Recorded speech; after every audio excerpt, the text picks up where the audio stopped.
All right, we are live. How you doing, Hello. Ruth? I'm awesome. How are you doing, I'm Patrick? excellent. Thanks. Appreciate it. I really appreciate you jumping on the podcast today. It's really a pleasure to have you. So thank you. Oh, I'm excited to do this. So I've been looking forward to it all week. Appreciate you inviting me. Well, welcome to Sales and Cigars. Thank you. Got my cigar right here. We are at Smoky's on Woodward and Square Lake in Bloomfield Township, Michigan, or is this Bloomfield Hills? I don't know. I think it's Bloomfield Hills. So if you're local and you're in the area, stop by. We'll be here for about an hour, hour and a half, 2 hours, who knows, wherever the conversation takes us today, right? Yeah.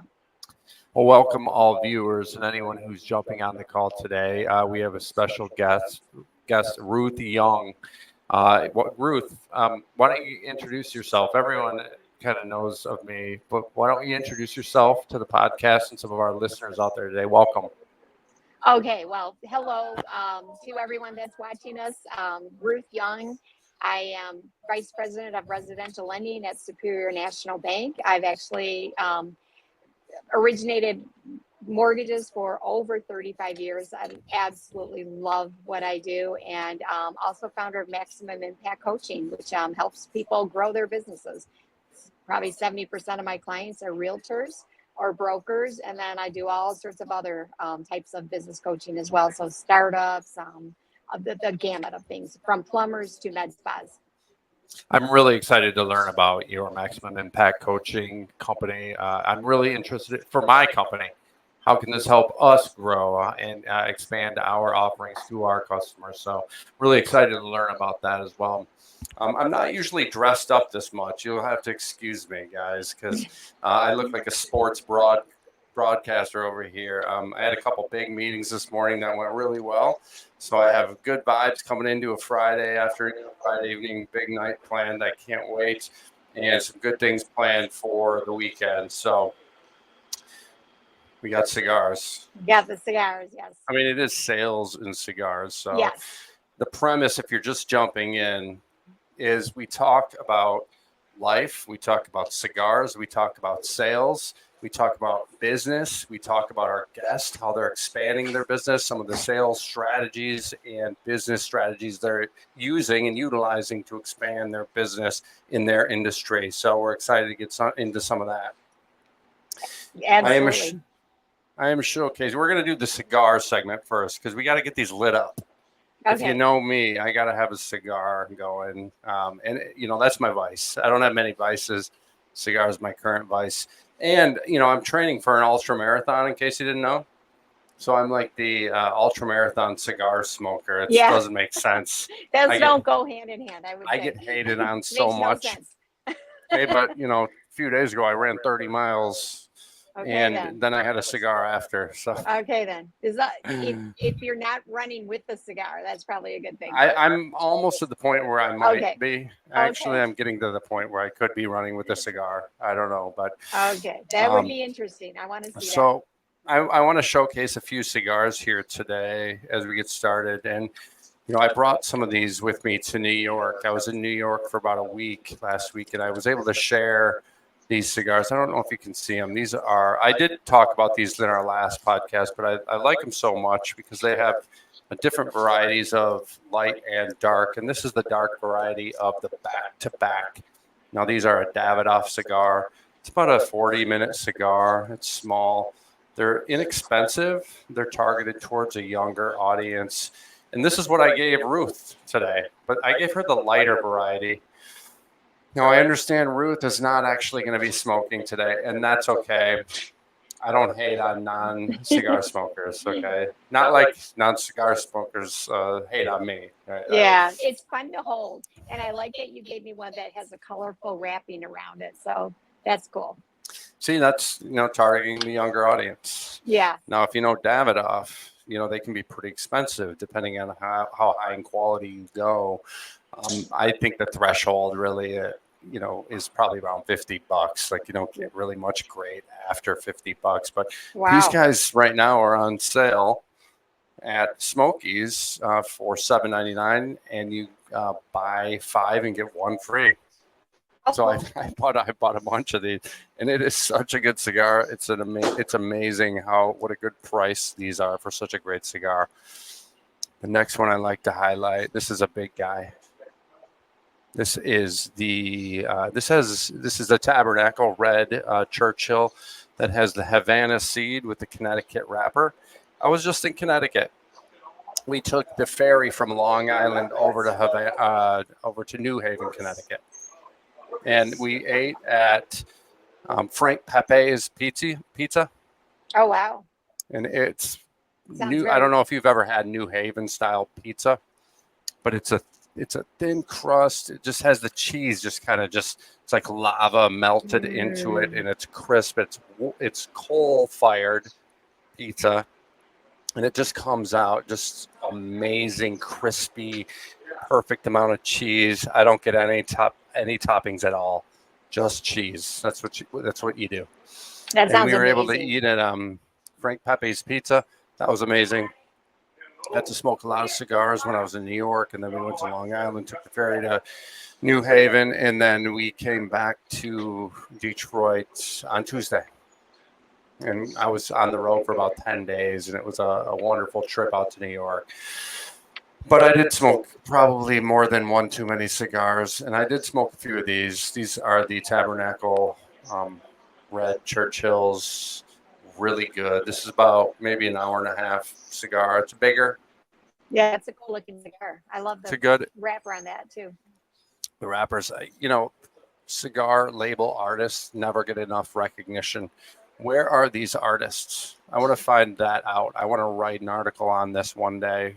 And I've been thinking about it a lot recently. Like, look at some of this art on these things. They're really beautiful. Yeah, they are. And I can never get enough of cigar label art. It's really mind-boggling to me. And if I was a cigar label artist, I would be like all over social media shouting from the rooftops, look at my art. Where are these artists? I don't know. I got to do some research on it. Check that out. Yeah. It's interesting how, the career paths people choose. Like, who would think to be a cigar label artist? I mean, it's the different ways to make money, the different careers and paths out there for people. It's fascinating. I mean, are they hiring agencies to do this? I mean, do they have people in-house? These are things I got to learn and figure out. Yeah. It really interests me. Are they hiring freelance artists that they like and enjoy from seeing them in, the museums and different shows around the world? Where are they getting these artists? So this wasn't a big point of our conversation today, but I just want to recognize that, first of all, these conversations can go anywhere, and we just want to have a good conversation, a good time. And I do want to highlight one really great cigar here. This is the one I'm smoking today. This is an Anniversario, a Drew Estates Liga Privada. It is just the most amazing cigar. And, I bought a box of these actually, and I think they're about $25 each. Just a really solid cigar, really dark bodied. And I believe this is the Toro, but it's a little thicker. You see it's got the pigtail, and they're just really fresh. I keep them at about 72% in the humidor. Really good. Don't want them too dry, don't want them too moist. 69 to 72% in the humidor is perfect for these Liga Privada.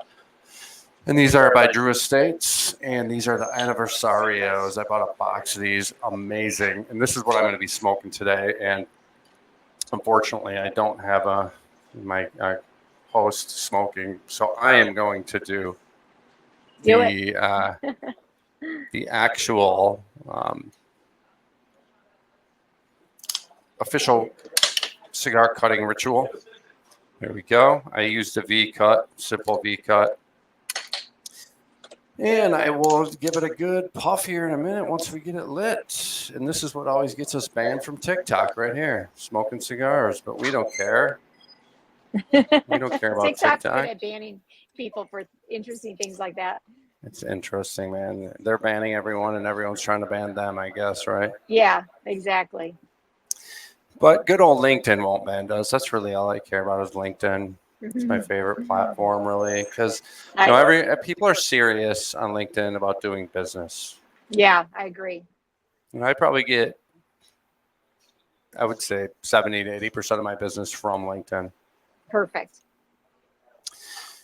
And just to introduce myself to you, Ruth, is we are Innovative Selling Partners, the ISP group. We do sales training for corporate America, from mid-size to enterprise and strategic size businesses.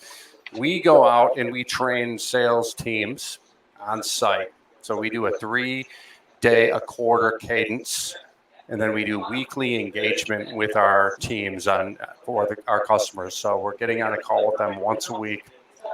And then we do quarterly business reviews with the executive team. How are the metrics changed? We look at all the sales numbers and we build from that. So we're really focused on personal development within each individual contributor, but then as a team, how are we growing that business's revenue? And how are we meeting their revenue and growth goals? And so as we align with the executive team, we're bringing the messaging, the storytelling, and all of the vision, mission, core values down through all the departments and out through the sales channels. So it's kind of a symbiotic relationship that goes from the top back to the sales channels and up. So it's pretty interesting. It's working, and we're helping companies, increase their revenue by 200-300%. Yeah. It's pretty intense. Yeah. I saw one statistic on business coaching that the return on investment is like 799%. That was a Forbes article. For sales training? Well, business coaching, executive coaching. So basically the same thing. But it's amazing that the number of companies out there that are not willing to invest in their sales team. And they're just missing the mark, because the sales team is the basis of the business. That's where you have to start. So, it's awesome what you and your team is doing for these companies. And it's awesome that the companies see the value in investing in it. I'm great. I think it's awesome that you realize that.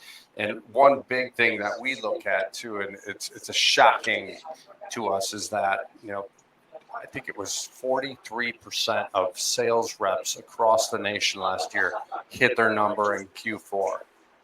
And if you look at the entire sorry, this feedback is tripping me out.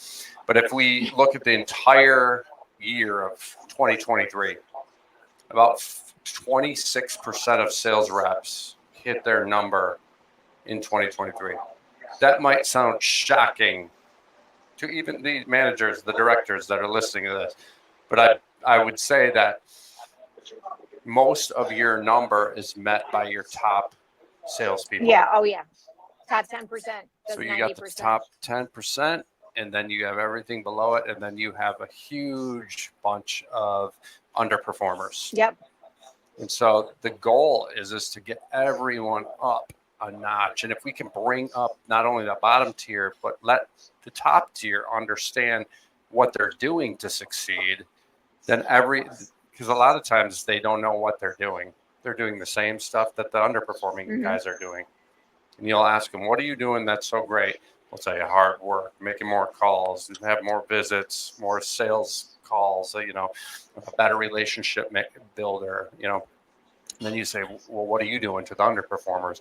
And they'll tell you the exact same thing.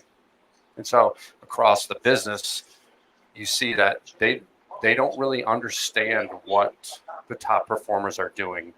So we got to pinpoint these areas and then bring everyone up to that level. So it's important that we level set the organization to get everyone on the same level, and then bring everybody up, by using a lot of different methodologies and modules that we build to train based on the acumen of that organization and their industry. So anyway, that's a little about us, but you can't really get away from these conversations with two business professionals without talking about professional development. It just always comes up. How are we getting better? So tell us more about your business, Ruth. Well, my business is twofold. So my primary business is originating mortgages, and it is my passion. It's interesting. That's a 2-step sales process. So I have to first get realtors and attorneys and CPAs, financial planners, all sorts of different people to refer business to me. There's a lot of database and past clients that come back to me as well that you have to manage. But it's a two-step sales process for the most part, which is getting the individual to refer a client to you and then to get the client to trust you to work with you. So it is a two-step sales process. I've done it for over 35 years. I absolutely love what I do. I love helping other people achieve the American dream of home ownership. It's almost like a ministry to me. So I'm just passionate about it. I'm a numbers nerd.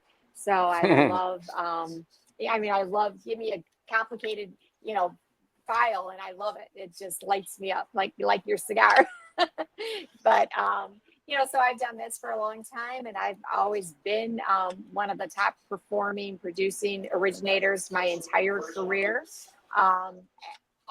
Actually was for over 10 years the top producing originator at my previous company till I became a mom. My kids are now 23 and 25. But when I had my kids, I dropped to maybe number 2 or 3 in the company year after year. So it's still high level success while being a hands-on mom when my kids needed me. So I'm grateful for the opportunity that I've had in this industry. And all my business is self-generated. So I've kind of it's in my heart to help other people. So I've started mentoring people to grow in their business.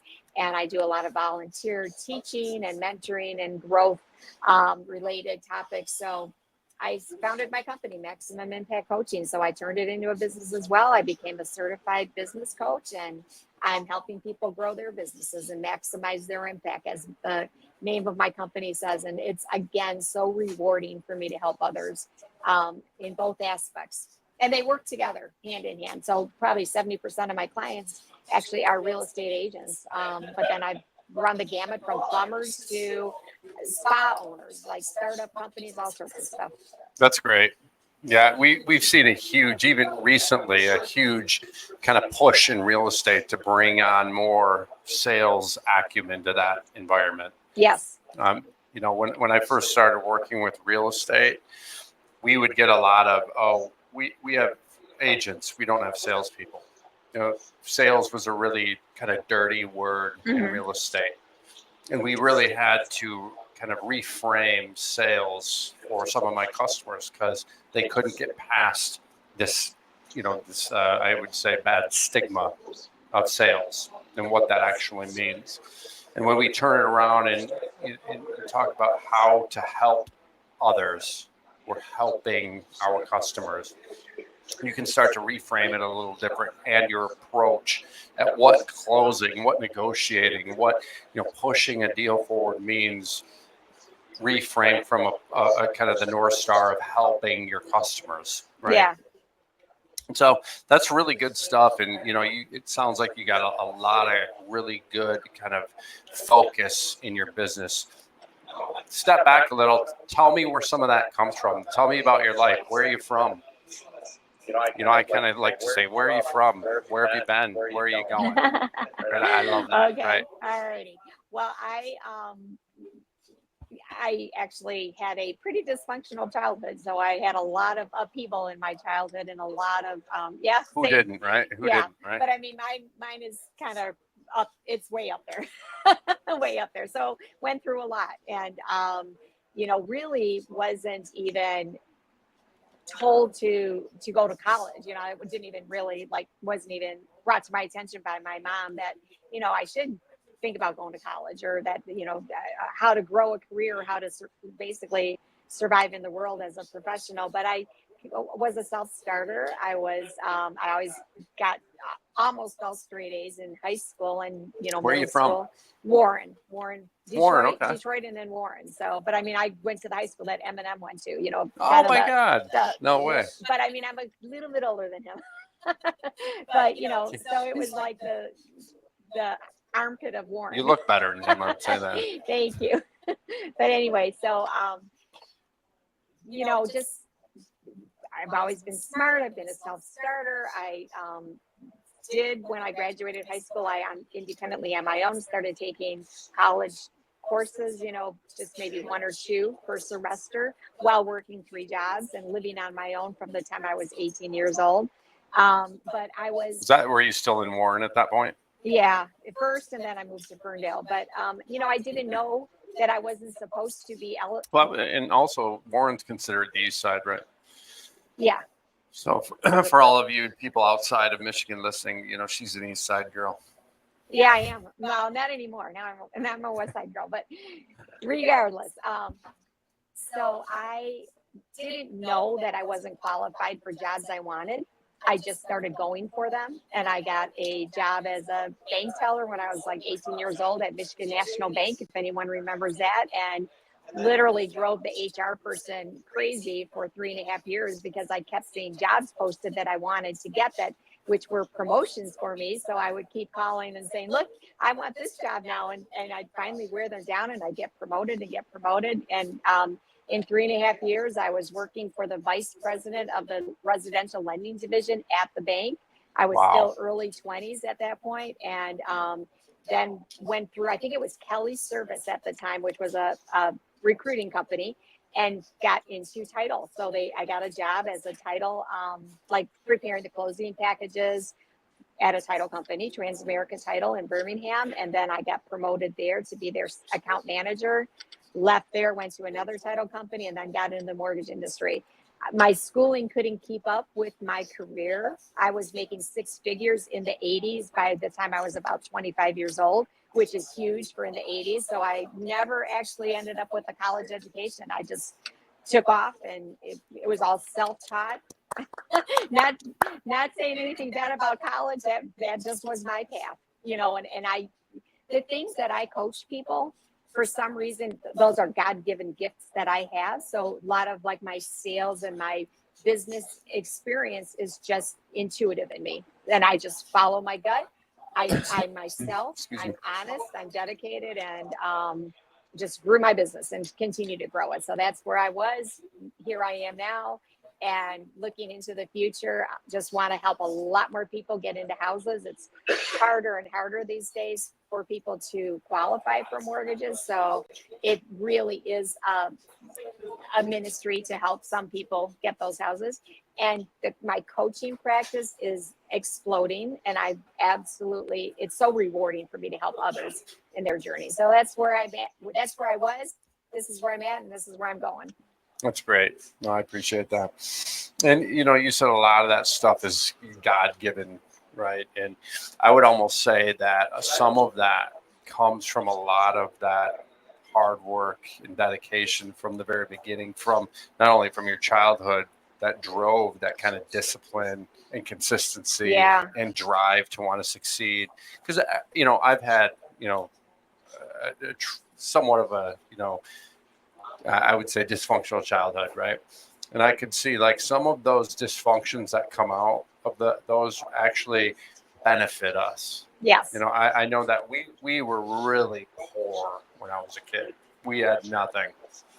My dad was away, and it was single mom, working 3 jobs, my mom. And, we were really I can't speak for my siblings, but I was insecure of not having as much money as the people around me. And so it showed in the way I dressed. I had to look my best all the time. And so some of these things you take with you, I had to overperform. Mm-hmm. I had to be better than the other guy in the football team, and the baseball team. I always played sports. And I think some of that stuff from both dysfunctional childhood up and through when we're in and out of college, or, and we're getting good careers at a young age, we're really building a great foundation for great success later in life. Yeah. So I think like kudos to you for sticking in there and staying disciplined and staying consistent to build this awesome life you have. Because a lot of people could have given up a long time ago and not stuck with the path that you've stayed on. So hats off to you. I think it's awesome. But you put a lot of hard work, consistency, and discipline in, and I applaud you for that. So that's awesome. Well, thank you very much. And I do the same with you. And it shows, Yeah. your impact coaching company is exploding.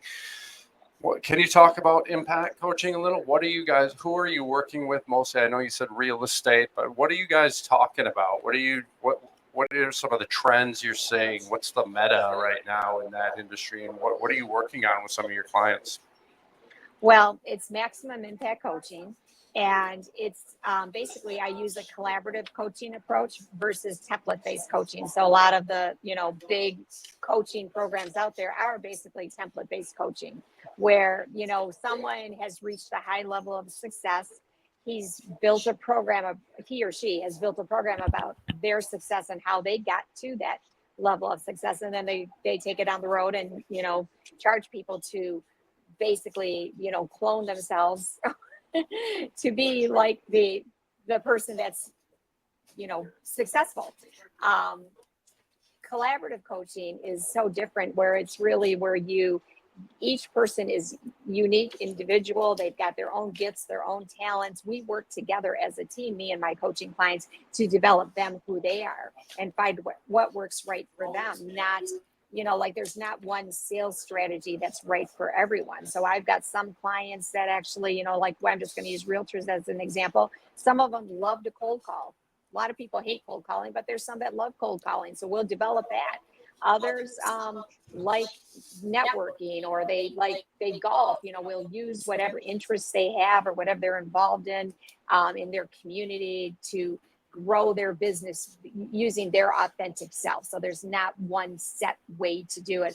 I actually have one very successful realtor that all she does is go out and network with people, and she goes out to dinner a lot, and she'll even go to dinner alone and sit up at the bar and have dinner. But everywhere she goes, she meets people, and her business is blowing up because she uses that as her prospecting time, and she does it without looking like she's prospecting, and it's amazing. So it really, it depends on where you are in your life and what your interests are. We grow that, because that way it's more authentic and you can stick with it, and then it makes your job fun. So it doesn't feel like a job, like, oh, I got to remember my script, and oh, I got to do this and I got to do that.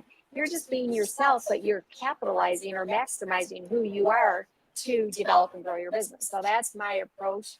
It works well. It's sustainable, as opposed to, getting really motivated by an inspirational talk, and then the motivation wears off because you can't be yourself. So, and I mean, there's much success with a lot of these big programs out there. So I really don't want to, talk down on them or sound like I am. There's definitely, those are beneficial for a lot of people. And there's a lot of successful mortgage originators and realtors that have gone through programs like that and continue to go through programs like that. They put it to work, and it works for them. But then there's a lot of people that really benefit more from developing themselves as an individual, and so that's the niche market that I fit into, is that collaborative coaching approach. That's great. I 100% agree with you on that. We do go up against some of these bigger companies. We've sold against some of these bigger sales training companies. Mm-hmm. Now there's probably a little of a difference between what I do and what you do. Are you dealing with a lot of individuals, or do you deal with companies as a whole, or how are you positioning your approach going into an organization?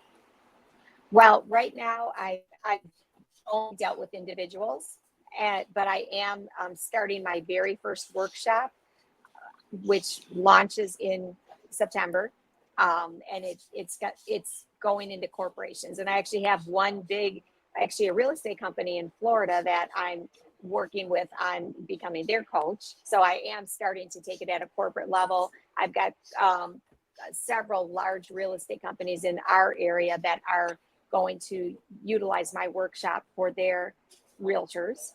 And so that's super exciting. Yeah, this is my first step into taking it out as a workshop into the corporations. I just was certified as a business coach about 2.5 years ago. So It's still a new business for me, and it's basically word of mouth and growing organically, with my primary focus being mortgage origination. However, it's a win-win, because if I'm in a real estate office with 100 agents, teaching them how to grow their business and coaching them on how to grow their business, and I slip in a couple of examples of what I do from a mortgage perspective to grow my business, all of a sudden they're going to want to send me mortgage referrals as well. So it's a win-win. They do more business and they send me business. So, Wow, so that's it's killer. yes, it's my master plan of how to bring it That's all amazing. together. And we've been doing training sessions where we're bringing in guest speakers too. Do you do any of that type of guest speaking at, Absolutely. Yes. where you can collaborate on different initiatives to help, other, business partners in the industry? We brought on some really great people to do some, guest speaking for specific kind of niche kind of messaging where we're having a challenge with a specific kind of point or motivation within the company. And I feel you on the motivation. My motto in my company is, and everyone knows this, is that motivation is overrated, right? Yeah. And it never shows up when you need it. Right. Just like this whole thing, motivation is overrated. Never shows up when you need it. Just like a bad friend, right? Never shows up when you need it. And so we look at motivation as something that can ignite a spark, but it has a short shelf life, and it doesn't last. And we have to figure out a way to inspire through action. And it's pretty interesting. That's like when you go into a conference, like a sales conference, for example, and it's a 3-day thing, you leave fired up, but within a week that fire's gone. And there's actually a statistic that I think it's like 2% of people implement what they learn. It's a small percentage, where if you do like a coaching program, where with me, like my mandatory commitment is 6 sessions over 90 days. So every other week over 90 days. Some people do it weekly, but the minimum is 6 sessions over 90 days. That spreads it out, and you get homework in between, and it develops it slowly. And that's the way to build a solid foundation, is to do it slowly and methodically. So that's, the approach I take. And even with my workshop, it is going to be spread out 4 sessions over 8 weeks. So every other week. But my intent is to keep, especially the top performers, on after, maybe to continue to work with them. One thing about motivation too is mindset. Like, let's say part of your prospecting is cold calling, and you're like, oh man, I got a cold call again, and you get that feeling of dread that you actually have to do that. Where I teach people not to focus on the task, but focus on the desired end result. So instead of me thinking, oh my gosh, I got to do my cold calling again for the next 2 hours, I'm going to focus on, I'm going to get a listing or a new buyer, and I'm going to bring in another paycheck. So that's where the focus goes. That keeps the motivation alive, as opposed to things becoming, getting burnout, basically. Yeah, and I agree with you. And I think people learn differently, and there's different types of personalities, right? Yes. And so I've seen that side of it, where we're like, let's look at the end goal. What are we going to win from this? Yeah. And then somehow you got to bring it back into the moment to drive and ignite that spark for action now. Right. So it's like, how can we stay in the moment and be focused on what we need to do now, so that future event can come to fruition, right? And that allows you to plan and strategize throughout that, to ensure that you're not leaving any stone unturned all the way until you close the deal or whatever goal you have in the future, But I think people learn differently. Some people they need to be like more now focused. Like, what action do we need to do now? Here's my to-do list. Here's what I can do this week, and here's what I can do today. And we just got to focus on the task at hand, keeping in mind that goal. But how can we, learn how to love the tedious work that we got to do now, That requires discipline, consistency. How do we love to do that work? Maybe we don't. Maybe we just do it, like Nike said, right? Yeah. Regardless of how we feel, because especially as a runner, I never want to go running. Yeah. I hate it. Yeah. I'm like, if I'm like at mile 13 and I have 10 more miles to go, I mean, I'm like, let's just quit this whole thing. What am I doing? But no, you just buckle down. You focus on the moment. You focus on your breathing. You focus on your body. You become body aware and understand where you are in space and time. And then that way, cold calls don't seem too difficult, even if you're a person that is a networker. Because when I hear network, the first thing I think of is, oh, that's going to be a rough expense report. you know, you know, Mm-hmm. when Yeah. and I know in corporate America too, that, I mean, you don't see much networking besides conference shows. There's not very much of a micro networking going on when they have different regions. So it's in that space, it's like they treat sales as a numbers game, but the great companies, they don't treat it like a numbers game. They think of it as a strategy game, and they embrace all of those different strategies from networking, like you said earlier. And so we got to like gauge, who are we working with? How do I coach this person for maximum performance and results? And you can do that with introverts. Any personality type can fit into this. What's your experience with coaching different types of personalities?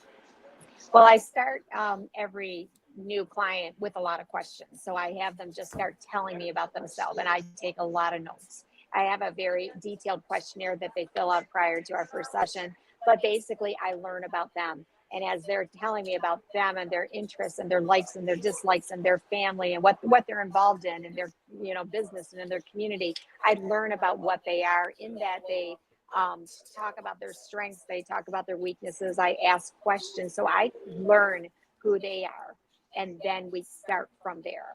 So, I've got a mother of three that I coached for this year for quite a while. Utilized her chaotic mother life to build her brand. That's where she's at, and she wants to sell a bunch of real estate. So we work with where the people are at and where they're at in their life, what's going on, and with their interests, with their personality, and what they're comfortable with. So, like I meant, use cold calling as an example before. Not everyone's comfortable with cold calling, and people hate getting cold calls. Some people kill at cold calling, but not everyone wants to do that. So, again, it's finding out who the individual is, what their comfort level is, what they can do, and build that up. So, what their strengths are, build up their strengths. Don't try to put them in a box where they have to focus on trying to make their weaknesses work for them. So that it's very customized per client, but the impact is maximized with every client because you're now developing who they are. Yeah, it's almost like dynamic sales strategies. Yeah. Because we see that a lot too. There's companies, they have very static approach to training. Here's our training solution. We're going to come out and do the training, and it works. We hope it works. Have fun. Good luck. See you later. And then they never have any other engagement. And this is a huge gap in the industry. And you talked about doing the 8-week program. And this is why when we'll sign like a 1 to 3 year contract with our customers, or they'll sign it with us, and then we will do 48 hours of calls for their organization that year. So we'll have a phone call, a WebEx or Teams meeting with them every week based on the 3-day quarterly training that we dig into specific modules. Now, these are all bespoke, tailored solutions. So when we align the strategies from the executive team, we build and design the module based on their numbers, their people, their goal, their size, their revenue goals, their growth goals, and then we'll build that team out and build them up into that strategy. But I like how you talked about the mother of three, because it's really important. That's a great story. There's a story there, right? And I think stories are the forgotten sales tool for most salespeople. Yeah. Not just storytelling. I'm talking about your story. Like who you are. Be yourself. What drives Yeah. or your organization. Right. You gotta, I met with the Fortune 1000 company a couple days ago.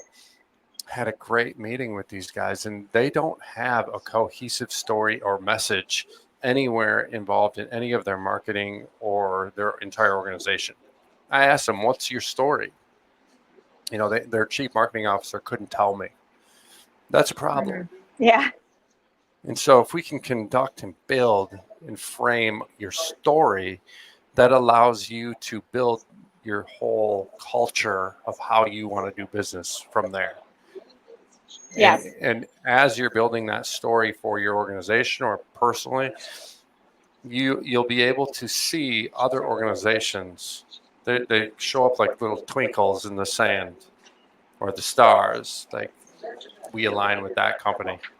We align with this company. And you start to be able to bring in business that you normally didn't see out there. Instead of just calling everyone, now you're aligning with values, the vision, mission of companies. This is one element. Yeah.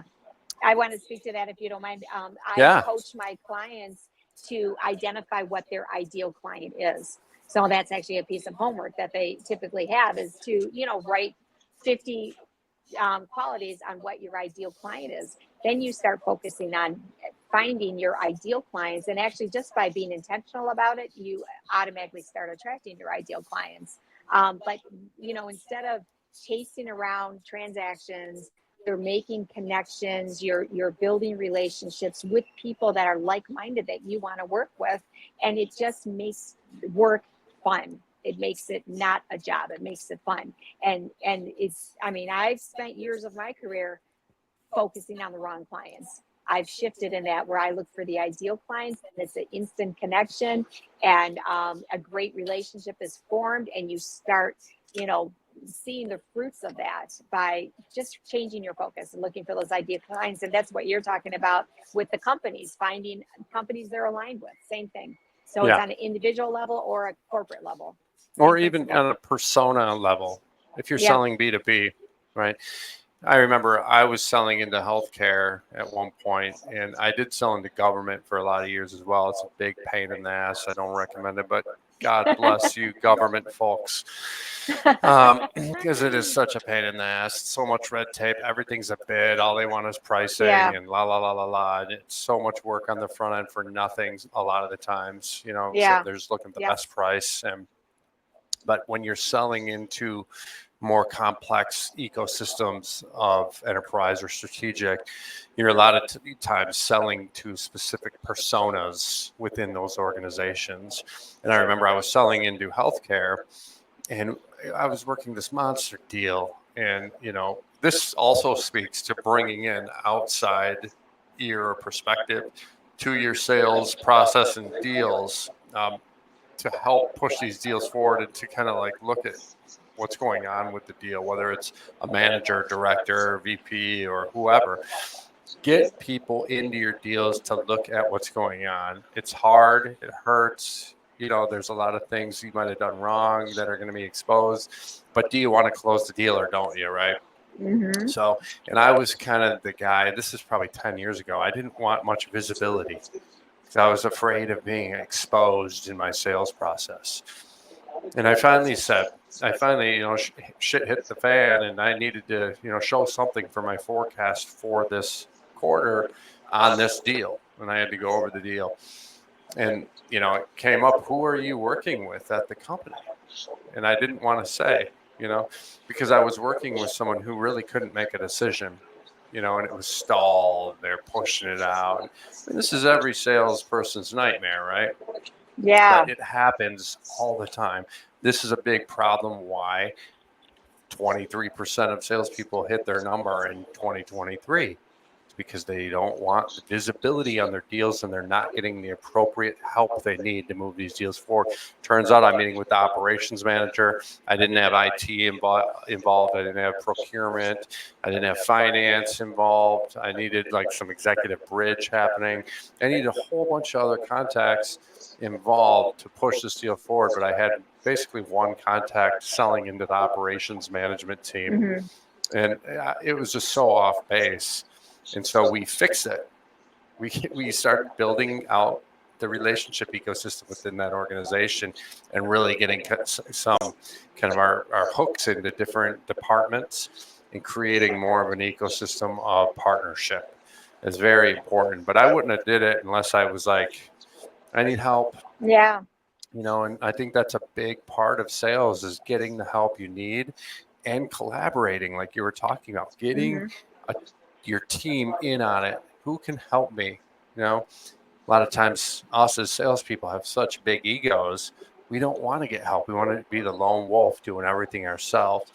And just getting that outside perspective, whether it's hiring you to come in and kind of dissect their sales environment or their approach individually. I mean, it's just so critical to get that outside Yeah. perspective because in corporate America, at some of these enterprise organizations, you see it's a vacuum. It's a whirlwind of no one can see the forest through the trees.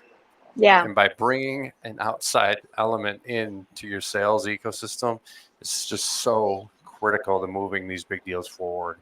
And we've been able to say, okay, on these weekly calls we do with our organizations, let's train our modules as we built in our quarterly training based on one of your deals you're having struggles with. And so we'll bring that deal up and we'll have the rep, the AE or whoever talk about it, and we'll look at it and we'll dissect it. We'll go into Salesforce. We'll look at the opportunity. Where are they at? The information. Who have they met with? Who didn't they meet with?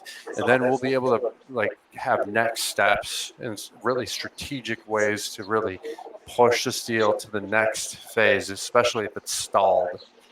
Mm-hmm. So it's so complex sometimes. But we as trainers and coaches have to be really focused on making this stuff easy for our customers to implement. And I think that's where people like you come in, talented people with God-given talents to dumb down some of these concepts for our customers.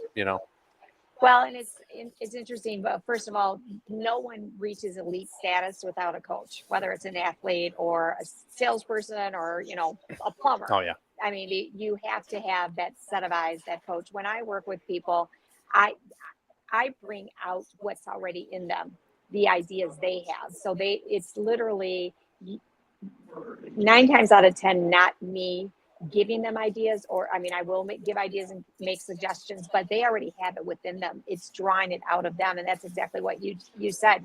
Having that second set of eyes to see what's right in front of you.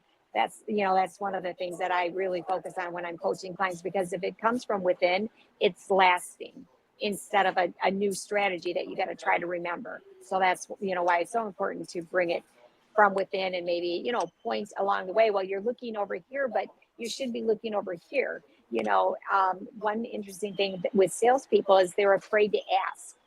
So this scenario you were talking about with you, where you were just talking to the one person, maybe you already knew you needed more people involved. I don't know if you knew or not, but so many people get in that situation, but they don't want to mess up the relationship they already have built by asking for more. But let's face it, the reason you're communicating and working is to close a deal. So let's not pretend that's not why you're working. And if you need to add more people from the organization to the transaction, ask for it. I actually do a lot of blogging. I've got one, I think it's called Go for the Ask. So it's all about just the art of asking for things. And I've got another one you mentioned, consistency all the time. I've got one, consistency and persistence, about just doing the same things, keep doing what works over and over, to consistently, keep your business moving forward. Also, we've been recently talking about, and this has been a big topic over the last few weeks at my company, is being bold. Yeah. Say the thing that you're afraid to say. Obviously, you're not trying to hurt people's feelings. We're talking in the sales ecosystem, right? So say that thing, ask that question, go so far outside of your comfort zone that you're growing. Yep. Make yourself uncomfortable. Ask the hard question. That's what makes a great salesperson. It's the people who not only ask really difficult and really good questions, but people who ask for the signature, people who Hmm. ask for the money. Yes. Show me the money. That's a lot of times what separates right there a great salesperson from mediocre. People who are, let's do business, Yeah. you know? And so to get people who aren't really driven, and there's a lot of salespeople that are not driven. And so we try to make that jump from being not driven to elite salesperson can be difficult sometimes. So we work in situations where how can we make you and me and whoever is working together uncomfortable?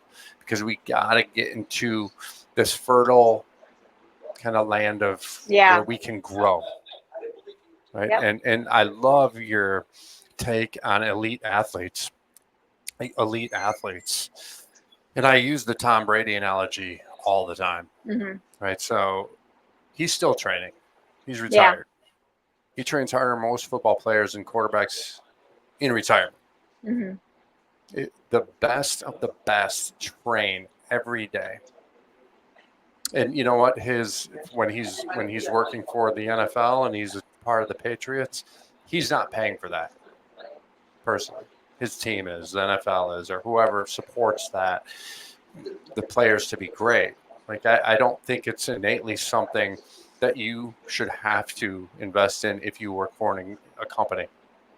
Right. And I I agree. mean, I've spent probably 100 grand over the last 15 years on my own Hmm. personal sales development and personal growth.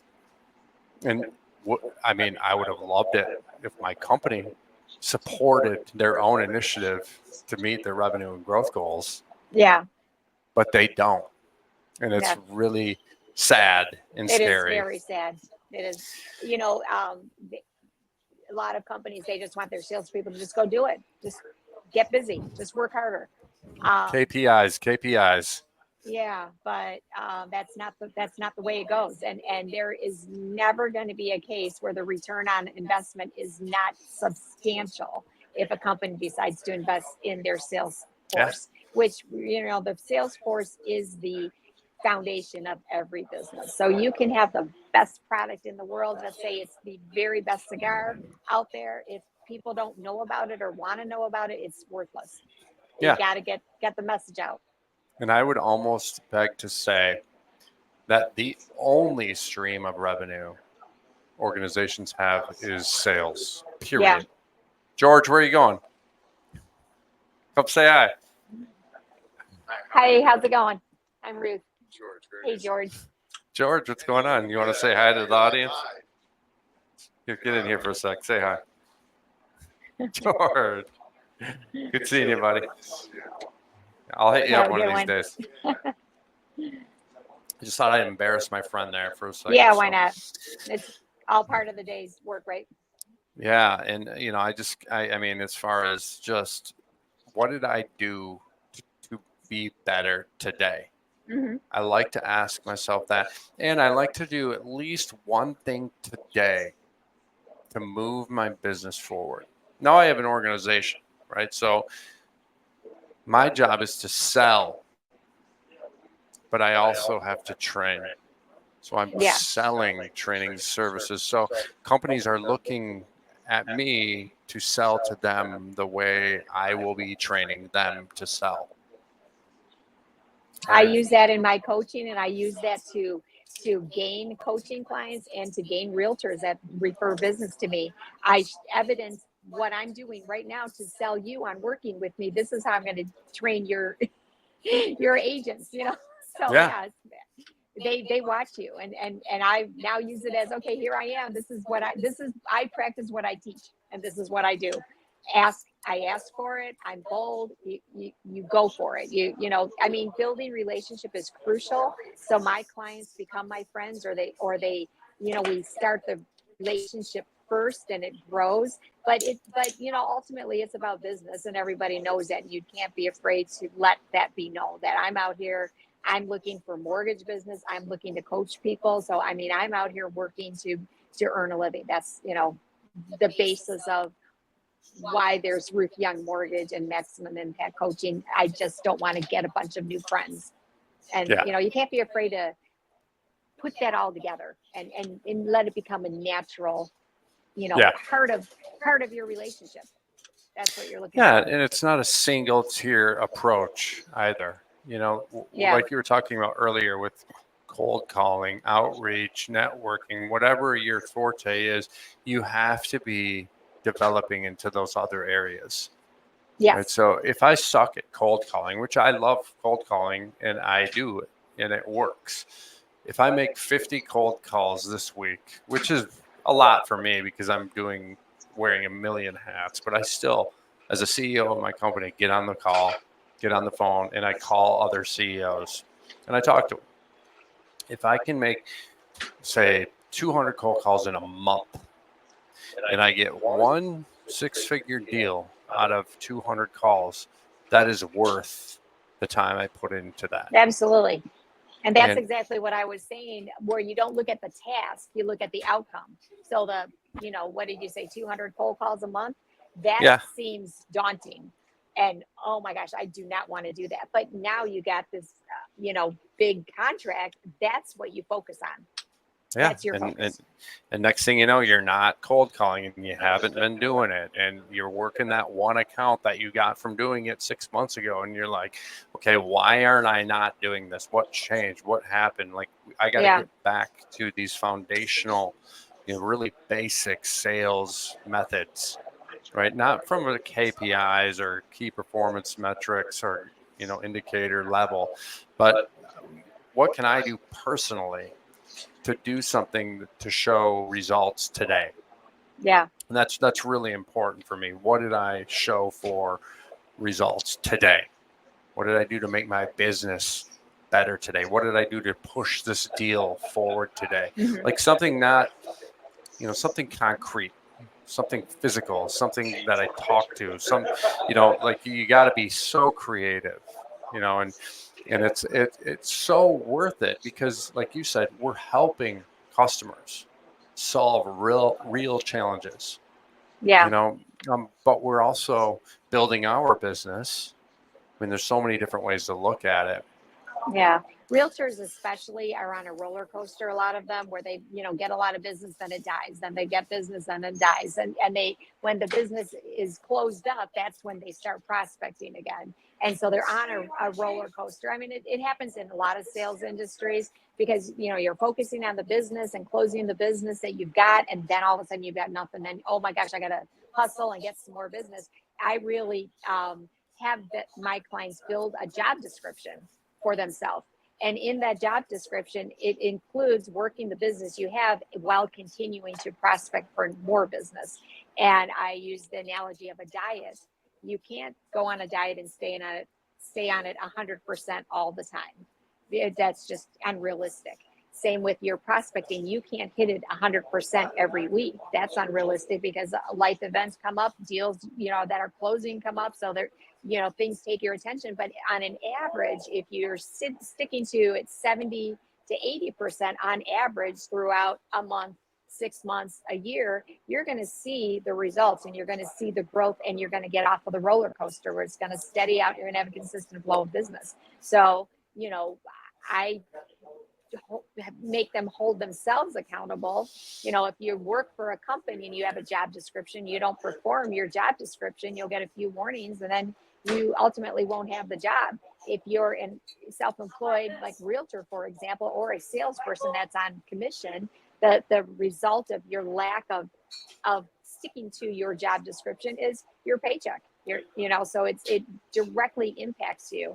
So, you know, Yeah. that's my approach is let's figure out what you need to do to become stable, to get off that roller coaster, to keep prospecting even when you're busy, even if it means hitting your prospecting at only a 20% level for 1 week because you're, you know, busy doing other things. But keep it in your mind. Keep knowing the importance of continuing to prospect, and maybe you double down on it the following week when you're not so busy.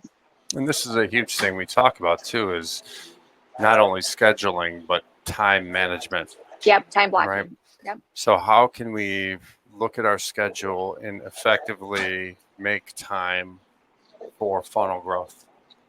So we have, you know, a funnel that all of our opportunities are coming from. And there's that conversion rate that we look at, right? From the funnel value all the way down to your closing ratio. And as you're building that funnel, you don't want to have just the same type of organization or people or persona or whoever you're selling into in that funnel. You want a very diverse funnel. Mm-hmm. So how can we have it filled with small deals? How can we have it filled with medium-sized deals, large deals, huge deals? And so we're slowly moving the large, huge whales forward while we're banging away and closing deals on these really small deals that have a slower sales cycle, a shorter sales cycle. Then we're working the medium-sized deal that have a medium-sized sales cycle, and then the bigger ones. So as we pop one of these huge ones that hits our number for the year, we still have next quarter taken care of because we have that diverse funnel. And that all comes from time management and blocking time and time management in our scheduling to make time for that prospecting. And we might have inbound as well. So not only are we making outreach calls and cold calling and our cold emails, and we're doing this organic outreach, and we also have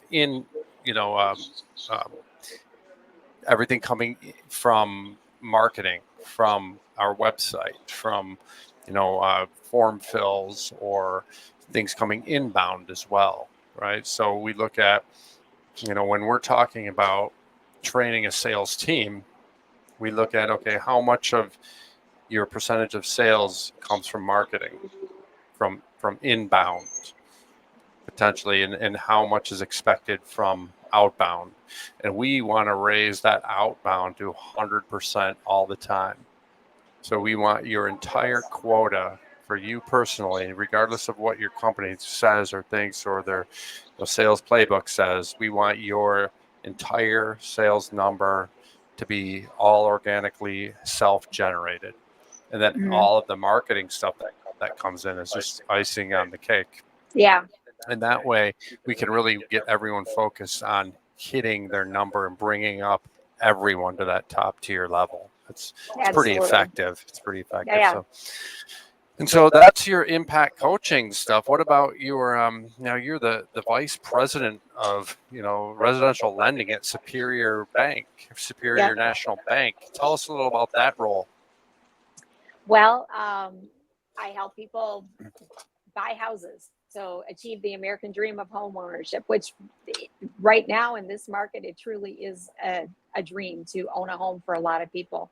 And it's difficult and it's hard to qualify because, interest rates are high. Property taxes are going crazy, increasing crazily on these properties. There's bidding wars on houses because there is a shortage of listings. So it really is a struggle. It's hard to qualify. The guidelines are very restrictive. Some people, they're just a piece of cake. It's an easy deal. They got plenty of, net worth and assets and great credit. And they just, they got great income and they just go buy the house they want. And it's that easy peasy. That's great. I love those kind of easy deals. But I mean, today I just gave a clear to close on a recently divorced single mom that went through living hell through her divorce, had a lot of issues that we had to correct for her so that she actually became financeable. And I stuck with her through the whole journey, got her in record time, probably in about 30 days, from not eligible to buy a house to closing on a condo next week. And can you share some of those things that you helped her with? Credit improvement, Okay. debt to income ratios. Okay. Yeah, That's big. huge. I mean, she was not eligible to clear to close today, and she is so grateful. And that really gives me joy. I mean, that is why I do what I do and why I love to do what I do. Um, to get those buyers into houses through the struggle and to help them. And that, those aren't the big deals. Those aren't the big money makers for me, but those are the ones I love most. Now, are you finding that you're helping clients in the same way, but bigger deals?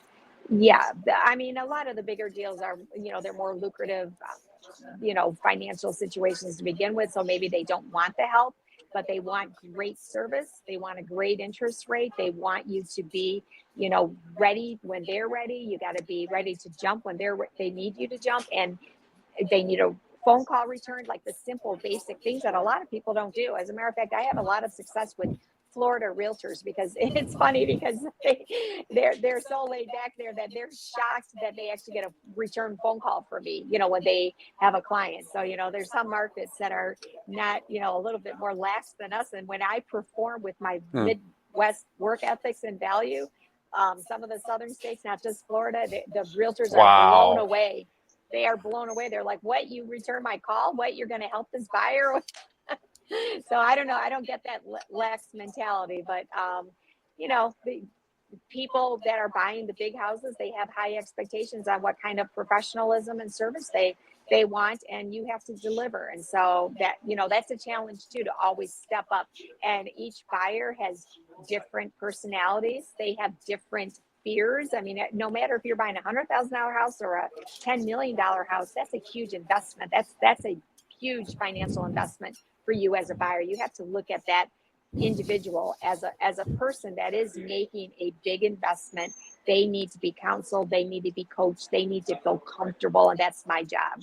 And so that's what I do. If it's a big deal or a small deal, give them the same attention. They each might need different assistance in different areas, but whatever it takes, I'm there to make it happen. Who do you look up to? Who do I look up to? Who are some of your heroes, or that your idols that you look up to? I mean, oh gosh, that's a tough question. That's not one that you had on your on your questionnaire. This is all improv. What are you talking about? Yeah. I'm not going to really name names, but anyone that has a drive to succeed and is innovative in the way they do things, I learned from. And actually, that's how I became successful, was by watching and learning and copying people. Like, oh, look at how they do this. Oh, I'm going to try it that way. So anyone that's taking the next step, those are my heroes. And there's just so many too. Yeah. So, there are just so many great leaders out there to look up to follow their steps, follow their path, to inspire us. I would say one offhand I have that I just thought of is Mark Cuban. I really like Mark Cuban. Yeah. I listen to a lot of his stuff. I'm not a huge fan of Shark Tank. I don't really like that environment. But I love some of his business practices, his work ethics, his values. But, then I'm on the other side of things too. I love, Elon Musk. I mean, that's controversial even to say I like Elon Musk. A lot of people hate Elon Musk, but I look at that true drive in humankind to explore and to be huge and big in your space and to kind of just be the best at what you do. Yeah. I'm not saying I love Elon Musk's politics or anything like that. I'm kind of neutral with that, but I love that there's these great leaders out there doing great things to inspire us. And I think, if we can kind of be a part of that fabric. Yeah. If we really put the work in and be disciplined and consistent, and we do the right things and move our business forward, we can kind of be, take on some of that greatness of some of these great leaders and what they've done in business, politics, civil rights, whatever, and I think it's just like a good thing to have, people you look up to. I do like Tony Robbins. I mean, that Yep, guy's awesome. he is I've awesome. listened to a lot of his stuff, just people like that. I do like Oprah Winfrey. She's inspiring to me. There's a lot of people out there that, I look up to, kind of my little collective of Hmm. people that, if it came down to it and I met them in person, I want to have an answer for what they ask. Yeah. Oh, that's a really good thing to have an answer for what they're going to ask. That's a good thought to, very thought provoking. And I love all the big public leaders that you just mentioned, and many more. But I also love people that are in my industry, whether it's coaches or whether it's mortgage originators or realtors. Like the people that are in my immediate Yeah. circle that have already are ahead of me and are doing, have a that are at a higher level of success than where I'm at. I like to follow what they do and see how they, got to where they are. What's the next step for me? Because and they're looking for the next step with amongst their peers. So I learn a lot from my peers, and I have a lot of conversations with my peers, and just want to know how they Yeah. do it. What do you do next? And Yeah. so there's just people, everyday people that you encounter. You can learn something almost from everyone. And, when there's struggling salespeople out there in an organization or even individually, that are owning their own business or whatever, my advice a lot of times is bring another rep into your deal, split it with them, give them Yeah. half of the commission, like learn from your peers. Yes. You have a lot to learn from these different unique personalities. We're also blessed to be around constantly. Yeah. And how can I bring people into my system to help me succeed? It's so important to have that humility in business. I think Yeah. humility is one of the keys to all of this. I 100% agree. And asking and also giving. So not just taking and learning, but giving. So how can I bring value to you? What can I do to bring value to your company, Patrick?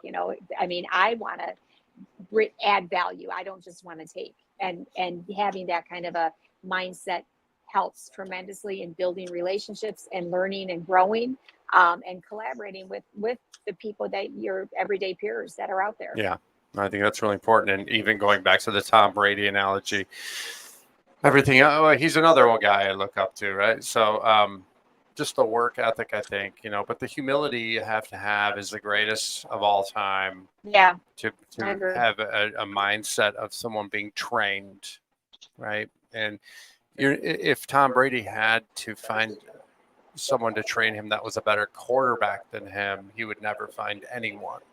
So he's able to kind of bring himself into a place of humility to be able to be trained by people who are less equipped than him. And I get that a lot in sales training. You know, what makes you so great that you can come in here and train us? I've been selling for 30 years, Yeah. and my answer is nothing. I'm just doing this. I'm the guy your company hired to train you. That's it. We don't have to create more meaning out of some of these situations than, the simple fact that do you want to train or do you? There's sometimes a stigma in sales about training, like that you're lacking in some way, that you need to be trained. And we don't look at it come at it from a place of lack. We look at it as a place of disciplined, Yeah. focused, intentional action. You know, Yeah. If you stop learning, you stop growing. And so, I mean, anyone that thinks they've reached the pinnacle and they're good, they're going to remain stagnant and start going downhill. Got to keep growing, got to keep learning, got to yeah, be flexible, got to be fluid, got to try new things, got to shift with the market. I mean, things are always changing. You got to be ready to shift at all times and learn and keep up. yeah, yeah, and even in these, kind of intensive situations in training, when there's 40 people, you'll literally have Gen Z kids in their mid 20s, crushing their sales number. And then we have baby boomers that are really struggling, Yeah. and that's one way that a seasoned salesperson can really, make a difference is by their level of wisdom and their level of discipline and strategy through getting better in training, because they Yeah. can do it better.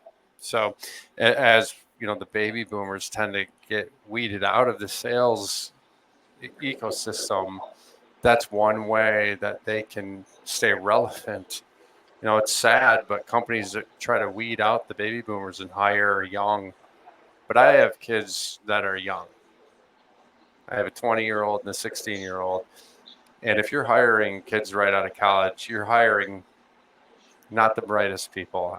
Sorry, Gen Z, but you're a lot of times undisciplined, and you can't see the forest through the trees, Yeah. and so a lot of those kids are looking up to, what they can do to be the best in their company. They're driven, but they're undisciplined and they don't know a lot, right? So it's pretty fascinating Yeah. environment, but Yeah, the younger generation definitely has to develop their work ethic and know, that what it takes to actually implement all of their knowledge. So they've had a great college education, but you have to start putting it into action.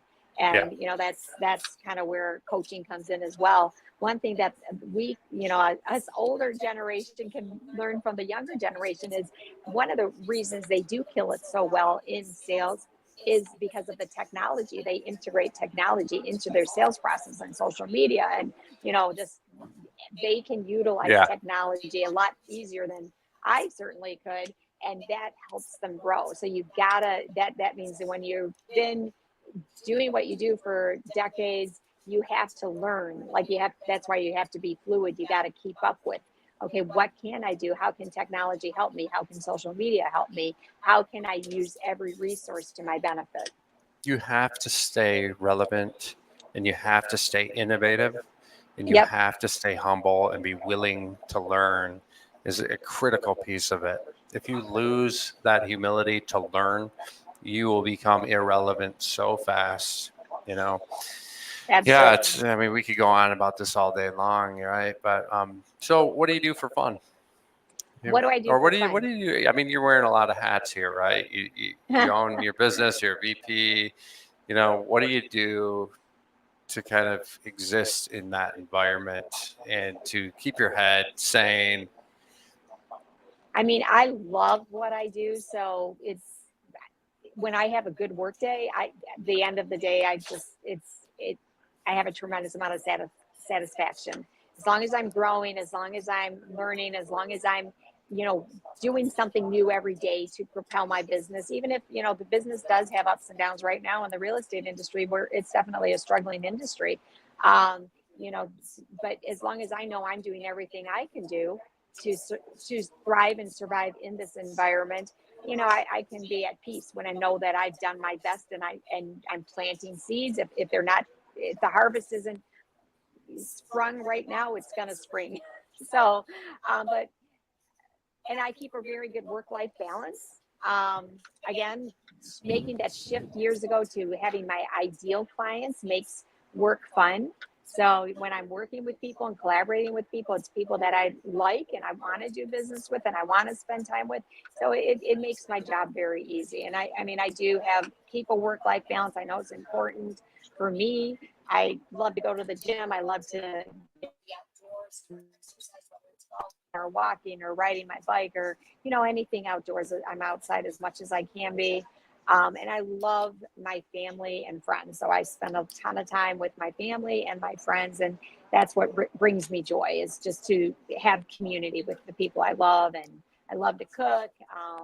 What's your favorite dish to cook? My favorite dish, gosh, I don't have one. I've got a few that I've made up, so that I love. I don't really have a favorite. To me, cooking is like art. Hold on one sec. You're cutting Okay. out a little here. I want to hear this. Okay. Give us a second, guys. We're little technical difficulties here. Uh-oh. You know why? Because Smoky's is getting busy. We have a big audience over here. Yeah. And everyone has to jump onto the Wi-Fi in the middle of a a podcast, right? Well, in Ruth's defense, she has her own hotspot. So, all right. So, what do you love to cook? Well, I don't have a favorite dish. I am Italian, so I love, the traditional Italian stuff, but I don't have a favorite dish. I'm an empty nester now, so I don't have a big family to cook for usually.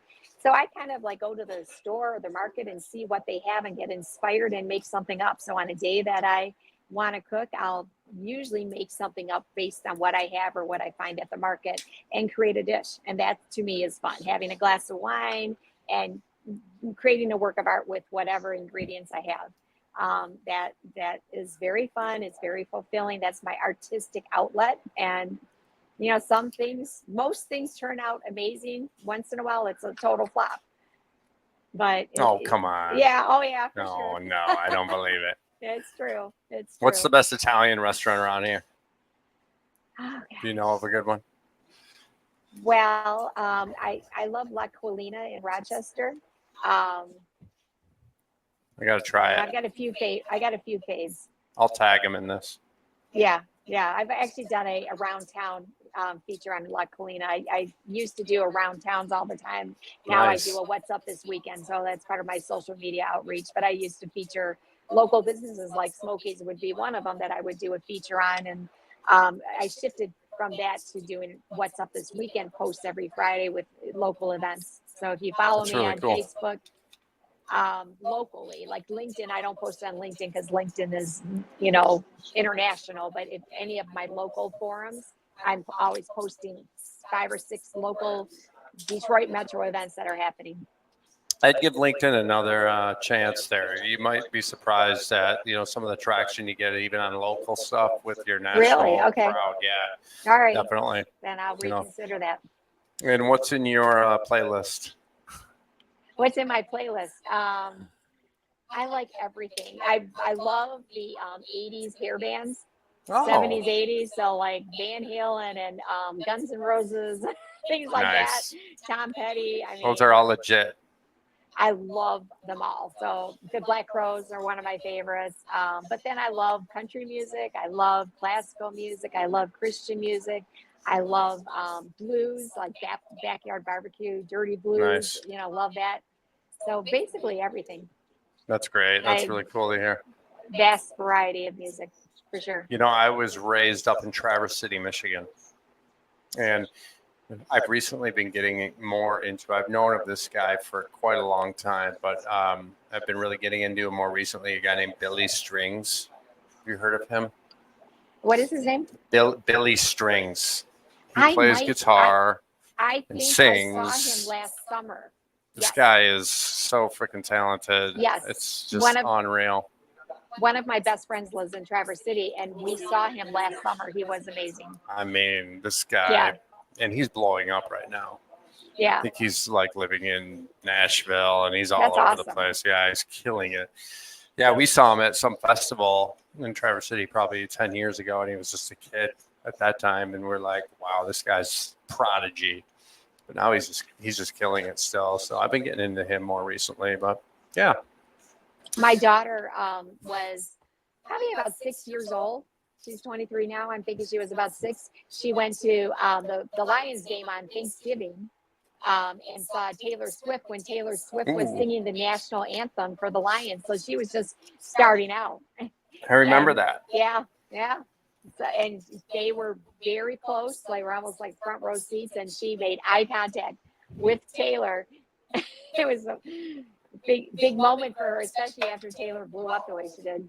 So is she a Swiftie still?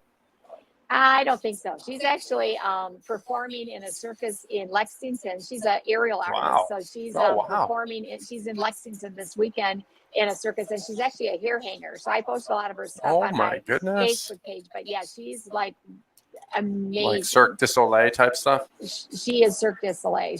That's her main goal is Cirque. Oh, okay.